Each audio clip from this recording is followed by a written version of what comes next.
Early morning at 5 a.m. in the Boston suburbs, with mist hanging in the air. The crisp air enveloped the quiet residential neighborhood. Having just finished a 12-hour night shift, I stood in front of the white two-story house, dragging my tired feet. Morning dew still lingered in the well-maintained garden. The maple leaves swayed in the gentle breeze. I unlocked the front door and quietly entered the house. As usual, the empty house is completely silent. I take off my shoes and pull my cell phone from my uniform pocket. Still no messages from my son. I head to the living room and, with my usual deep sigh, turn on the coffee maker.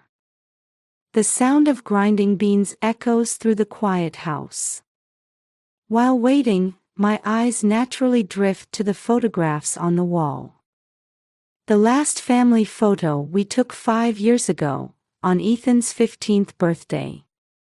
The three of us smiling in front of a chocolate cake. Ethan with his shy smile, Richard with his proud expression, and me happily resting my hand on my son's shoulder. Back then, no one could have imagined things would turn out this way.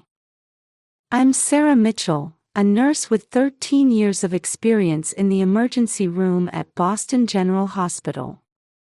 Well respected as a dedicated healthcare worker, I've struggled to balance night shifts with family life.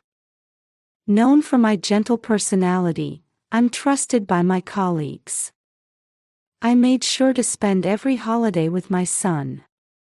We'd visit museums, play with science experiment kits, or sometimes simply watch TV while eating popcorn. That ordinary daily life crumbled away after that day. When Ethan disappeared, he was a 15-year-old freshman in high school. He excelled particularly in science and math, belonged to the science club, and dreamed of becoming a medical technologist. Perhaps influenced by my work, he had a strong interest in the medical field. My quiet, bookish son didn't have many close friends, but he had a few good friends in the science club. He often spent his afternoons in the lab, and even at home, he could frequently be found absorbed in science magazines. And then there was Richard Cooper in our family. He was a well-known real estate agent in the area. Financially stable with an outgoing personality, he had a good reputation among others. He was devoted to family and actively participated in local volunteer activities. On holidays, he could be seen taking Ethan to baseball games or playing catch in the yard. After my divorce 10 years ago, I spent 5 years as a single mother before meeting Richard at a hospital charity event. He was there as a donor, and we first spoke at the reception desk where I was working. After dating for a year, we married, and when Ethan was 10, we started our new life as a family. Though I had concerns at first, Richard was kind to Ethan. At least, that's how it appeared to me. The smell of coffee begins to fill the room. As I pour it into a mug, I remember the morning scenes from back then. We always spent breakfast time together, all three of us. Ethan would eagerly talk about science club activities, Richard would share stories of his work successes, and I would talk about happenings at the hospital. The aroma of toast would waft through the air, and orange juice glasses would sparkle in the morning sun. We valued family time on holidays. The neighbors thought we were a very close-knit family. Staring at the photo, I keep replaying the events just before his disappearance. Ethan seemed normal, his grades were stable. Family relationships appeared good. There were absolutely no signs of problems. Or perhaps that's just how it seemed to me. As a mother, were there signs I should have noticed? Sinking my tired body into the sofa, I take a sip of hot coffee. The sun is slowly rising, brightening the room. Bird songs can be heard in the distance, announcing the start of a new day. However, for the past 5 years, my mornings have always been the same. Finishing a 12-hour night shift, returning home, drinking coffee while staring at my son's photo. That had become my daily routine. Sometimes tears would come, but today my eyes were dry. In the photograph, Ethan wears a gentle smile. Images flash through my mind, him absorbed in reading science books, earnestly writing lab reports, smiling while helping prepare dinner. The day his eyes sparkled saying, "I want to work in medicine too," when he saw me in my white uniform. Such fragments of daily life surface and fade away. The clock was approaching 6 a.m. Soon, the sounds of neighbors leaving for work and school would begin. I stand up and climb the stairs. I stop in front of Ethan's room. My hand rests on the doorknob for a while.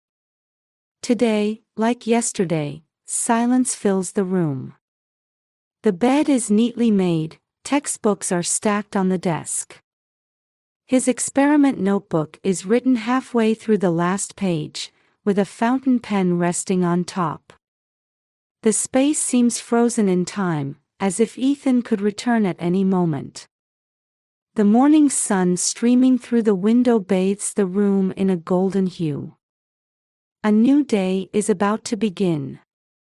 But in my heart, time has remained frozen since that day. Every day I clean the room the same way, change the sheets, open the windows to let in fresh air. I was afraid of losing my son's scent.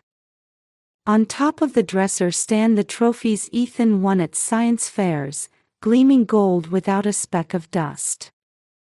Next to them lies a brochure for a medical technology school, left exactly as Ethan had placed it. His dream is still here.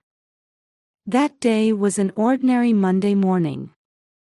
Through the morning mist, Ethan left the house at 7:15 a.m. as usual.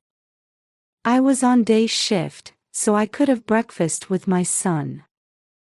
Toast and scrambled eggs, with Ethan's favorite blueberry jam. We shared casual conversation, never imagining it would be our last breakfast together. "Mom, I might be late today. We're starting a new experiment in science club." Ethan said this while adjusting his school uniform tie. Richard had left early that morning. He said he had final adjustments for a big real estate deal, unusually not joining us for breakfast. Work at the hospital was busy as usual. Patients kept arriving at the emergency room, barely leaving time for lunch. Around 3 p.m., I received a message from Ethan. "The experiment's looking good." I sent a quick reply, "Do your best. But don't stay too late." That would be my last exchange with my son. When 7 p.m. passed and Ethan hadn't returned, I initially thought the experiment was running long. But he usually would have contacted me, and now his cell phone was turned off. Growing worried, I called his science club advisor, who told me Ethan hadn't attended club activities after finishing afternoon classes. Panic hit me. I frantically contacted all his friends. No one had seen my son. His social media accounts showed no posts since morning. When Richard came home, he urged me to contact the police immediately. The police acted quickly. Checking security camera footage, the last image of Ethan was on the platform at the station nearest his school. He was in his uniform, wearing his usual backpack, holding his cell phone. His trail completely disappeared after that. He had only taken about $30 with him. Checking his wallet, we found his ATM card left behind. Police considered the possibility of kidnapping, but there were no threatening messages. It was as if my son had vanished into thin air. From that day, my life changed completely. The emotional shock forced me to take leave from the hospital. I went to the police station every day. I put up posters around town and showed my son's photo to passers-by. Unable to sleep at night, I spent more and more time in Ethan's room. Richard moved in a different direction. He hired private investigators for high fees, provided information to local media, and offered a $50,000 reward.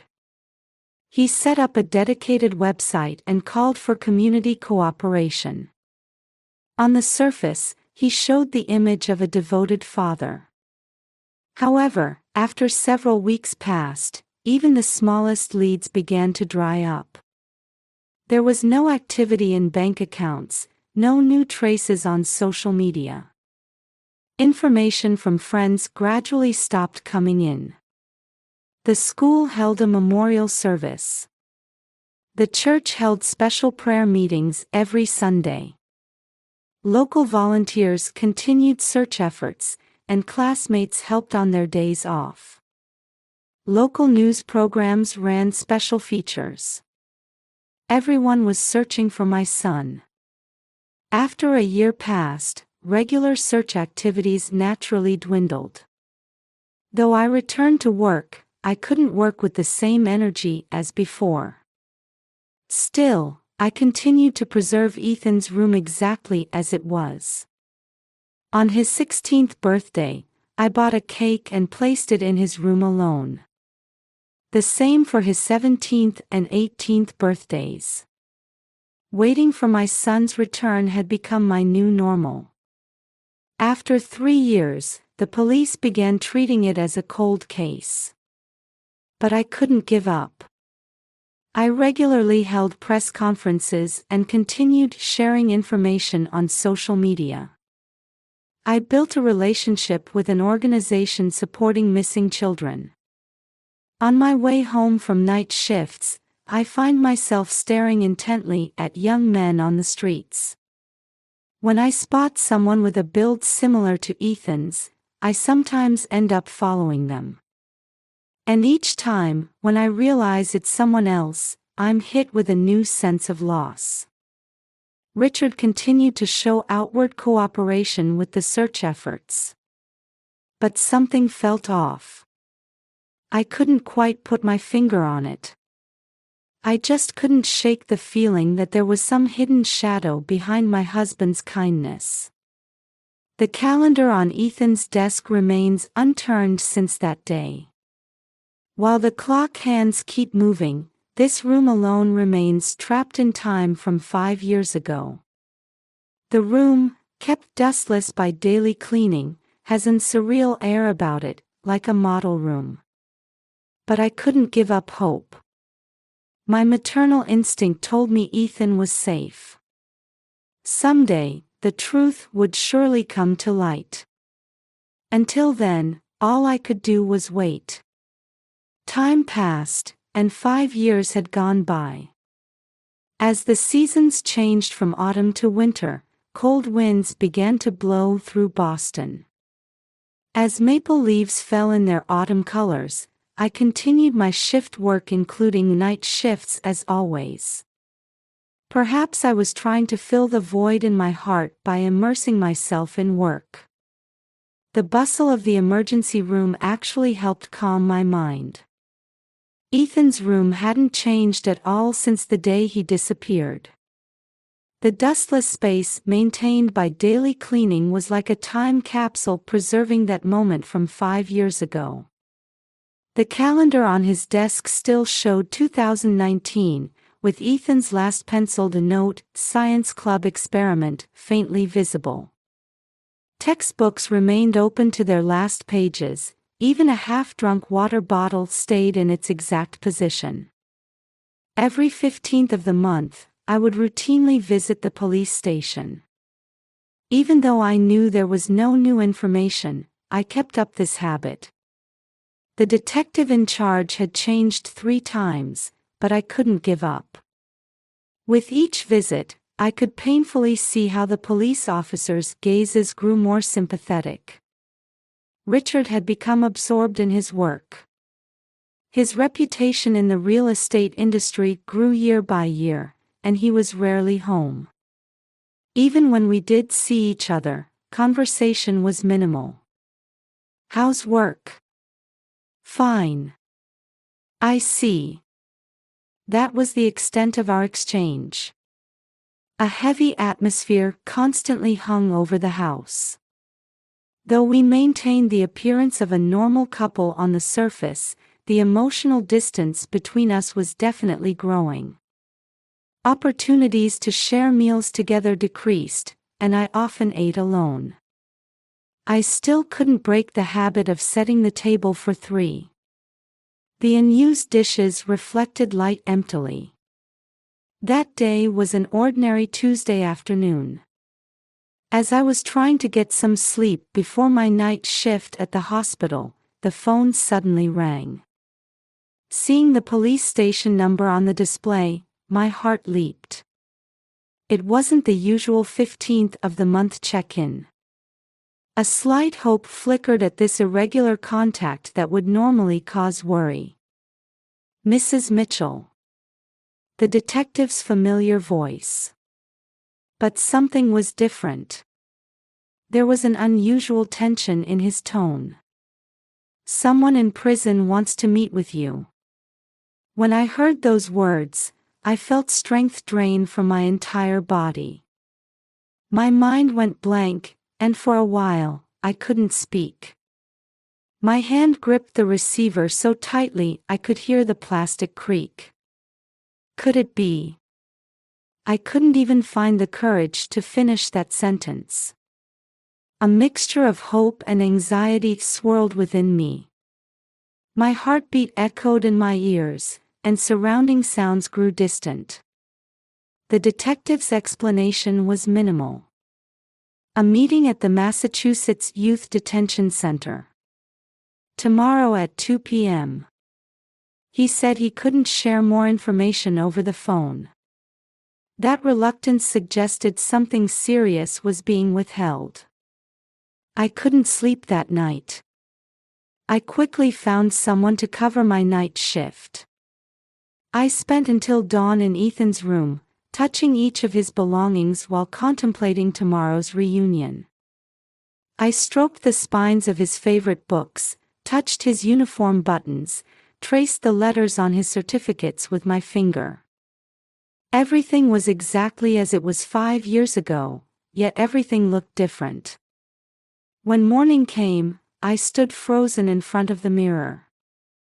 5 years had mercilessly etched themselves on my face. Would Ethan notice the changes in me? Or would he not even remember me anymore?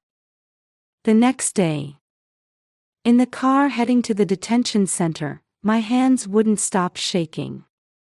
My fingers trembled so much I could barely steer straight. Even the music from the car radio sounded strangely distorted. After arriving at the facility and going through rigorous security checks, I was led to the meeting room. I had to surrender all my belongings, pass through metal detectors, and go through numerous doors. Though I was used to secure areas in the hospital as a nurse, this heavy atmosphere was completely different. The room was smaller than I had imagined. One small window in the white walls. Metal table and chairs placed sterilely. The fluorescent lighting increased the tension even more. A surveillance camera was mounted on the wall, its red light blinking silently. I clasped my trembling hands in my lap while waiting for the door to open. The ticking of the clock's second hand seemed abnormally loud. My heartbeat quickened and my breathing grew rough. The precautions I had read in the waiting room kept spinning in my head. Then the door opened. The heavy metallic sound echoed through the room, and time seemed to stop. I caught my breath when I saw the young man who entered. Though taller and thinner, it was unmistakably Ethan. The softness of his boyhood was gone, and his eyes had hardened somewhat. His cheekbones protruded, and there was an unfamiliar scar on his neck. The orange prison uniform emphasized the strange reality. But he was definitely my son. Time passed in silence as we both lost our words. Silence filled the room. Ethan couldn't meet my eyes, keeping his head down. That gesture was the same as 5 years ago. Just like when he hadn't finished his homework or failed an experiment. Why didn't you contact me? I finally managed to squeeze out the words. My voice was shaking. I wasn't even sure what I meant by the question. It just contained 5 years' worth of feelings in that one phrase. Ethan slowly raised his face and met his mother's eyes for the first time in 5 years. I wanted to protect you, Mom. The moment I heard those words, hot tears rolled down my cheeks. There was a glimmer in Ethan's eyes too. Though my appearance must have changed in these 5 years, his eyes reflected only kindness. My son's hands were clenched on the table, his knuckles white. I instinctively reached out to touch them, but the yellow line drawn on the table stopped me. Visiting room rules. Beyond the physical distance, 5 years of time lay between us. The afternoon light streaming through the window illuminated Ethan's profile. Traces of the 15-year-old boy remained, but he had definitely grown into a young man. The sense of loss from these 5 years I couldn't watch him grow struck my heart. The wrinkled uniform shirt, overgrown hair, thin fingers. The empty time told by everything pierced my heart painfully. There's something I need to tell you. The moment I heard those words, my heart clenched tightly. Ethan took an envelope from his prison uniform pocket and placed it on the table. The guard behind him nodded slightly, indicating it was an allowed possession. This is a record of these 5 years. Ethan's voice was quiet but strong. From the envelope, he pulled out an old cell phone and several handwritten notes. Though the screen was cracked, it still powered on. There were signs it had been carefully preserved like a treasure. Richard had complete control over our lives. My body trembled at Ethan's words. My son scrolled through the screen. There, meticulously recorded, were traces of abuse with dates and times. The number of times he was hit, the content of verbal abuse, the location of injuries. Like scientific experiment data, the 15-year-old boy had calmly kept records. There were even photos showing bruises and scars vividly. I never wanted you to notice, Mom. He would wait for your night shifts. Ethan's voice caught. I held my breath. Indeed, the dates of recorded abuse almost always coincided with my night shift days. It was planned. Richard would wait until I wasn't around, and then he would. But that wasn't all. Ethan pulled out another note. It contained amounts and dates recorded in detail. Like an accounting ledger, every transaction was recorded with precision. Richard was controlling all of your salary, Mom. The bank book, credit cards, everything. It was calculated to make sure you couldn't escape. I felt overwhelmed by my own foolishness. Indeed, I had left all finances to Richard.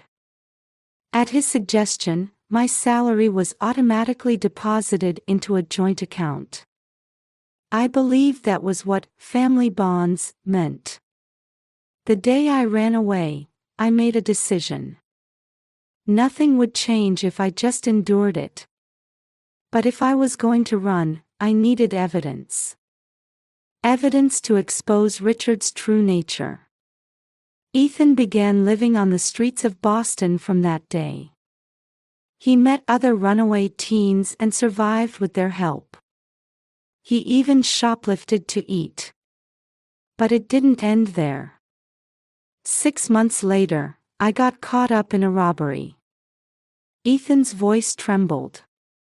He was arrested as an accomplice while trying to stop his companions from robbing a store. However, this became a turning point. When I was arrested, I told everything to Detective Johnson from the Juvenile Division. That detective listened seriously to Ethan's story. The evidence of abuse, the reality of economic domestic violence, and the disappearance to protect his mother. After confirming all the truth, the detective immediately began to act. However, the investigation proved more difficult than expected.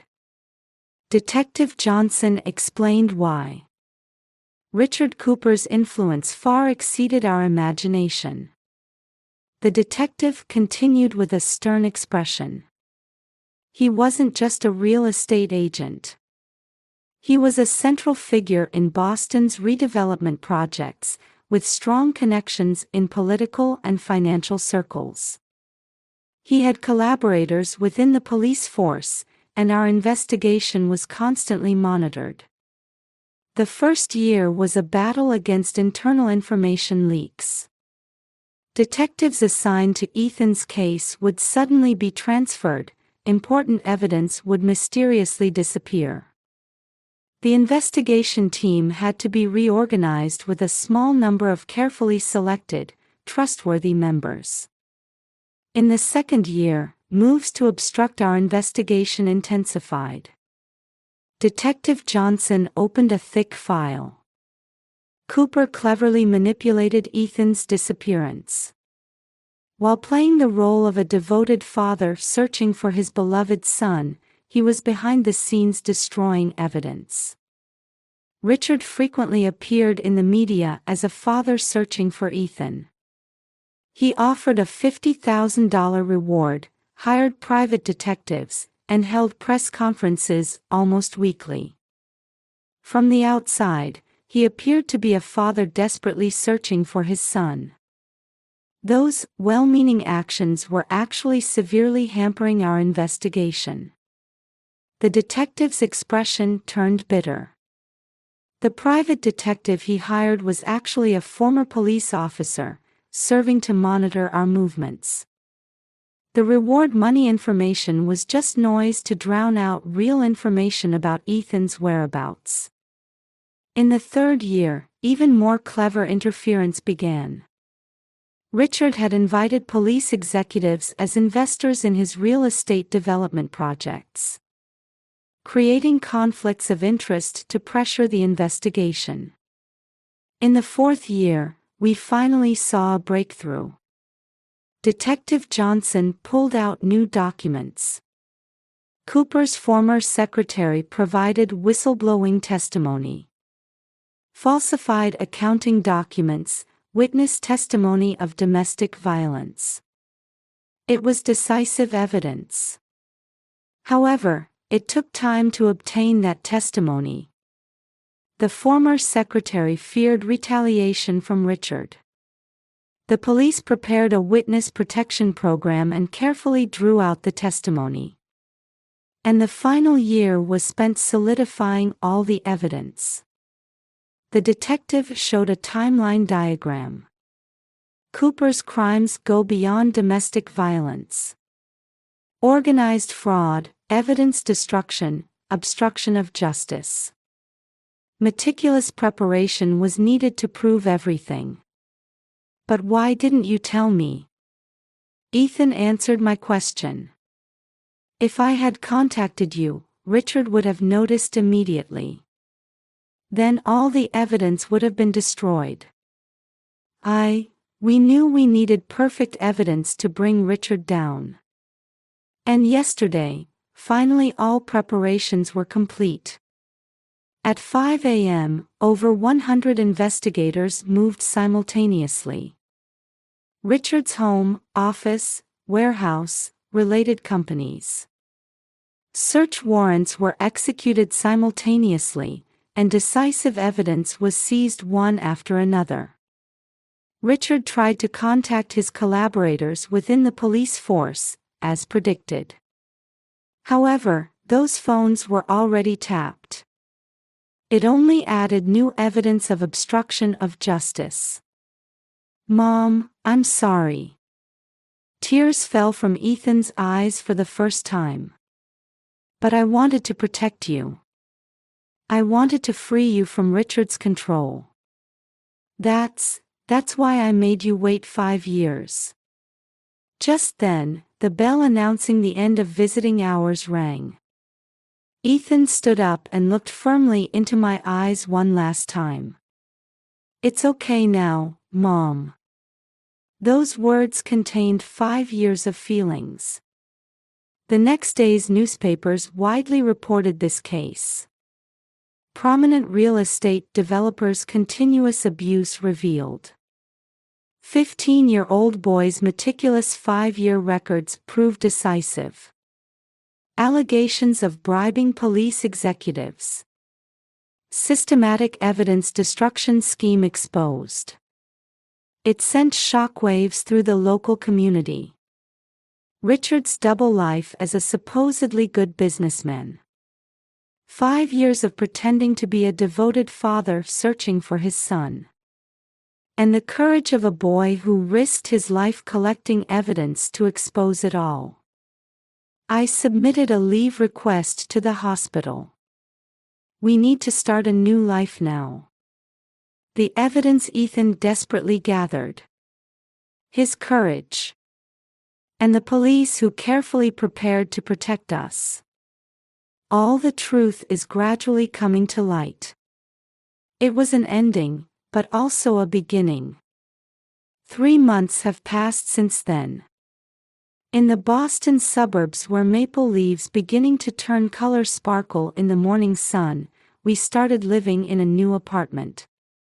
Ethan's detention period was shortened due to his success in the rehabilitation program. Our 3-story apartment with white curtains swaying in the breeze is nothing compared to our former mansion, but here we have real freedom. Twice a week in psychological counseling, I face my own blind spots. As an emergency room nurse working many night shifts, I always struggled balancing work and childcare. Economic anxiety as a single mother, guilt about making my son feel lonely. Richard perfectly understood these vulnerabilities of mine. At first, he played the role of the ideal father perfectly. He always attended Ethan's school events, taught him baseball on holidays, bought him science books.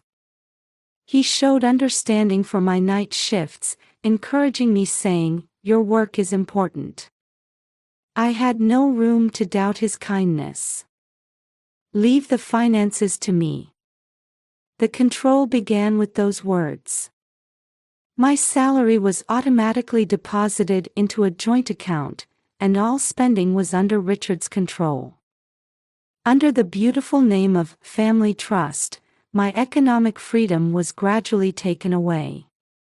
By the time I realized it, I was in a cage unable to take a single step. As a nurse, I should have been trained to recognize signs of abuse. But I couldn't see what was happening in the closest place. Richard cleverly timed his abuse with my night shifts, and Ethan desperately hid his pain to avoid worrying his mother. A perfect disguise and trap of silence. That created 5 years of darkness. Richard's trial concluded with a 20-year prison sentence. The seized materials revealed similar patterns with other families. His real estate empire collapsed, and his assets will be used as a victim support fund. Ethan hadn't given up his dream of becoming a medical technologist. His passion for science still burned strong even after 5 years of emptiness. On weekends, he volunteers at the Juvenile Detention Center, supporting young people in similar situations. I also transferred from the emergency room to a specialized domestic violence prevention department.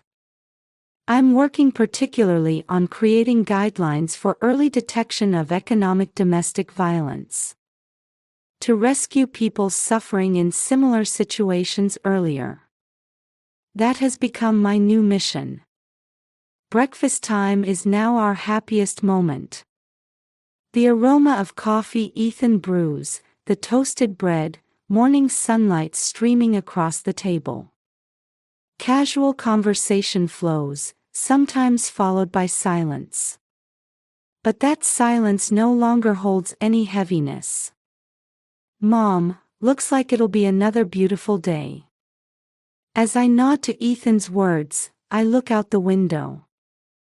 A new seasonal wind is blowing.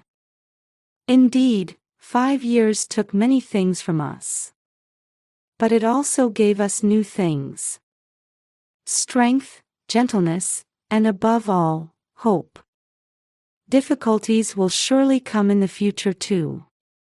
But we're not alone anymore. Ethan and me, and the people who support us. These bonds light our new path. Beyond the morning mist, we can see a definite light.